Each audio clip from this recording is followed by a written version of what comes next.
Halo teman-teman, akhirnya setelah sekian lama aku kembali dengan video terbaru. Jadi alhamdulillah aku sudah menyelesaikan studi master aku di TU Dresden. Itu dia menjadi salah satu alasan kenapa aku belum bikin video lagi. Karena memang aku sibuk menyiapkan tesis aku, sibuk juga nyiapin sidang. Dan alhamdulillah setelah dinyatakan lulus saat sidang, aku juga harus keluar dari student apartment karena I'm no longer student, jadi harus cari tempat tinggal yang baru.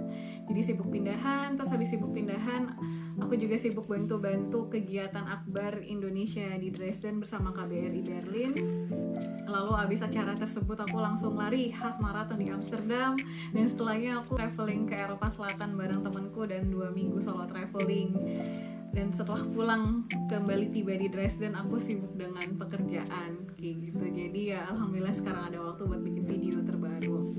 Nah, di video kali ini aku tuh mau ceritain tentang pengalaman aku menulis tesis di Jerman, dan kira-kira apa bedanya sih sama aku waktu nulis skripsi S1 di Indonesia, atau bahkan saat aku bandingin sama teman aku yang nulis tesis S2 di Indonesia kayak gitu. Jadi aku mau ceritain itu. Nah, yang pertama, kalau proses di sini ya tentunya kita harus tentukan temanya mau apa, terus juga kira-kira instrumen penelitiannya apa, Forschungsfrage-nya apa. Forschungsfrage tuh ya kayak pertanyaan penelitian lah ya kalau bahasa Indonesianya. Nah, habis itu ketika sudah tahu temanya apa dan kita tentukan mau profesornya siapa yang relevan dengan tema itu, kita kirim email ke profesornya apakah dia setuju dengan tema yang kita ajukan, apakah memang profesornya itu mau mengambil alih kayak gitu. Dan saat itu profesor aku menyatakan iya dan ngasih tahu kalau misalnya dengan beliau itu sistemnya akan ada kolokium setiap bulan untuk update bagaimana perkembangan tesis dan segala macam, dan aku menyanggupi itu karena aku pikir ya itu bisa jadi batu loncatan atau jadi semangat aku untuk menulis tesis, jadi biar nggak malas-malesan kayak gitu, karena kan tiap bulan ada pertemuannya. Nah, setelah di ACC aku juga menanyakan pembimbing kedua apakah setuju untuk mengambil posisi sebagai pembimbing kedua. Kalau sudah oke, kita isi formulir untuk pendaftaran master Arbeit atau tesis ke examination office, jadi ke Prüfungsamt, ke kantor ujian. Jadi minta tanda tangan profesor pembimbing 1, kedua, dan juga Prüfungsausschuss gitu. Nah, setelah kita submit formulirnya, nanti dari Prüfungsamt akan memberikan jadwal deadline untuk submit master tesis kita.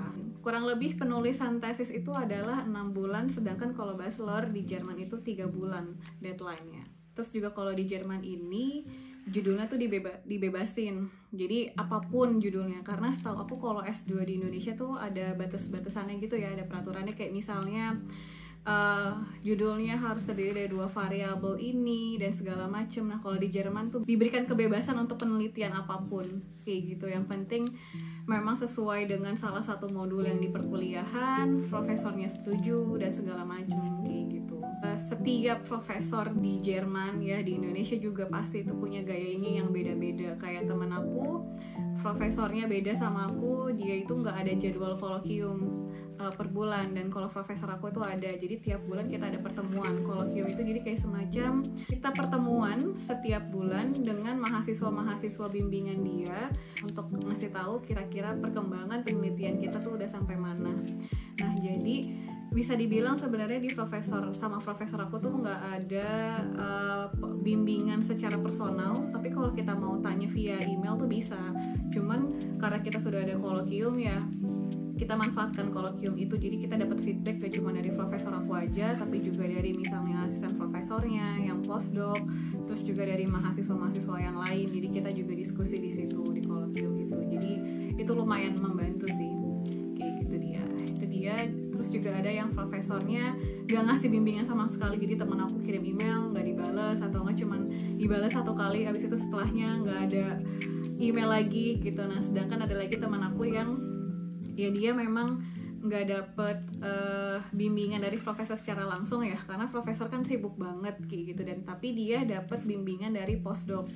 Jadi dari orang yang postdoc di institusi itu, jadi kayak bawahannya profesor. Dia punya waktu untuk koreksi, jadi tiap bulan bisa koreksi.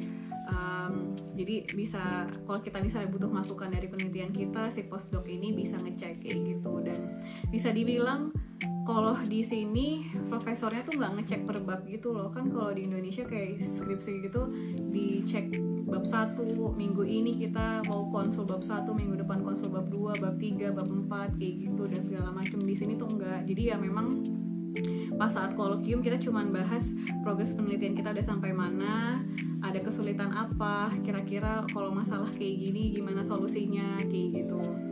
Jadi ya memang profesor gak ada waktu buat baca satu persatu gitu. Jadi ya memang biasanya yang koreksi kalau memang ada itu adalah asistennya atau enggak orang postdoktoral yang periksa kayak gitu.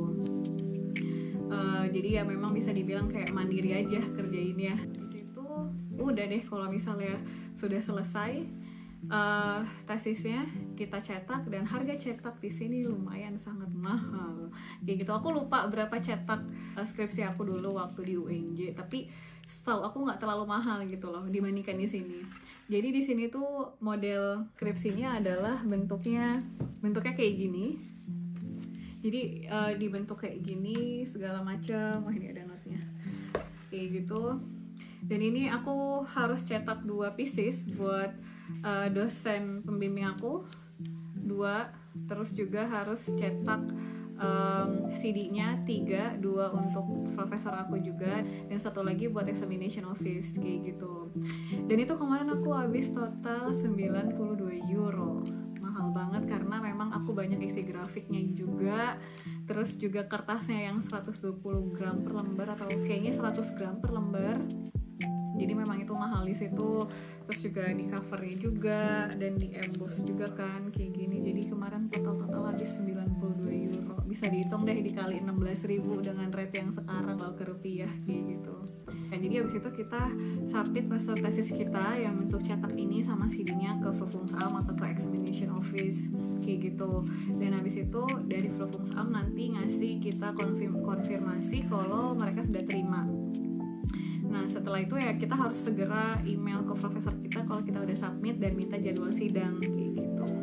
Nah kenapa kita minta jadwal sidangnya sama profesor? Karena penguji kita saat sidang nanti adalah pembimbing kita sendiri. Jadi pembimbing kita adalah penguji kita saat sidang. Itulah dia bedanya kalau di Jerman yang paling menonjol. Pembimbing adalah penguji saat sidang kayak gitu.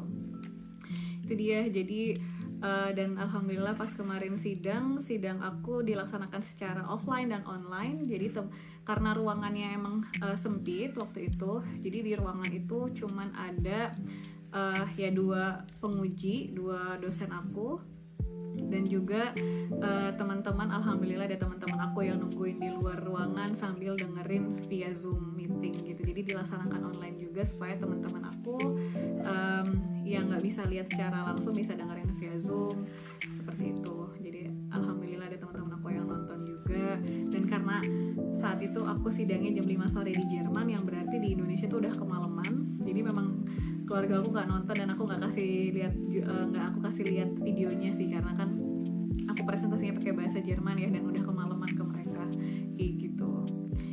Ya itu dia, dan alhamdulillah dinyatakan lulus. Dan sudah begitu dinyatakan lulus ya sudah lulus kayak gitu. Jadi tidak ada wisuda. Kalau banyak banget yang nanya, kan aku udah upload fotonya di IG kan, banyak banget yang nanya kapan wisudanya kak kayak gitu. Dan jawabannya adalah hampir kebanyakan kampus di Jerman itu tidak ada wisuda, tidak ada graduation, kecuali yang kuliahnya di RWTH Aachen.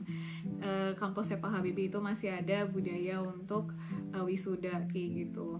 Dan juga ada beberapa kampus kayak aku pernah lihat ada yang kuliahnya di Jerman tuh pakai wisuda juga, tapi emang mostly kebanyakan nggak ada acara-acara wisuda kayak gitu. Dan setelah itu aku memperoleh ijazah aku sekitar 6 minggu setelah ujian, setelah sidang, dan itu dikirimnya per pos, lewat pos ke rumah kayak gitu. Itu dia, dan aku alhamdulillah sudah mendapatkan gelar master aku kayak gitu. Jadi itu sih bedanya pengalaman di Jerman kayak gitu. Dan di situ ya aku sama teman-teman aku melakukan selebrasi, dan alhamdulillah habis ujian kemarin itu sidang teman aku ada yang nyiapin makanan buat profesor aku dan juga teman-teman aku yang hadir. Terima kasih banyak buat teman aku yang ngurusin makanan dan segala macamnya. Jadi habis ujian itu kita sempat ngobrol-ngobrol juga sama profesor aku dan juga sama teman-teman aku. Jadi aku senang banget sih pas habis lulus ujian itu, aku wah senang banget. Dan tapi sayangnya habis lulus ujian, selesai sidang aku kena positif covid kayak gitu. Ya itu sih paling perbedaannya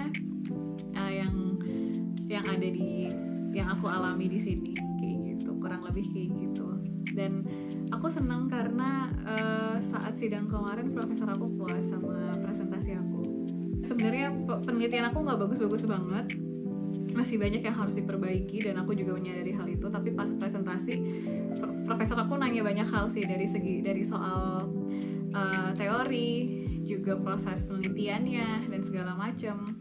Itu profesor aku sepanjang aku presentasi tuh mukanya senyum gitu, dan di akhir dia bilang ich bin zufrieden. Jadi dia puas banget dan aku senang banget. Dan makanya setelah sidang itu aku senyum-senyum terus karena alhamdulillah akhirnya 2 tahun perjuangan kuliah di Jerman itu berhasil diselesaikan dengan baik. Dan juga ya perjuangan untuk dapetin beasiswa juga tercapai dan bisa studi di sini sampai akhir kayak gitu. Dan itu alhamdulillah semua berkat doa mama, doa keluarga, doa orang-orang terdekat aku dan juga teman-teman aku. Dan terima kasih banyak untuk semuanya yang telah mendoakan juga. Dan semoga teman-teman yang mau melanjutkan S2 di Jerman juga dimudahkan kayak gitu. Ya itu aja sih cerita aku kali ini. Semoga ada hal yang bisa diambil manfaatnya. Terima kasih. Ciao.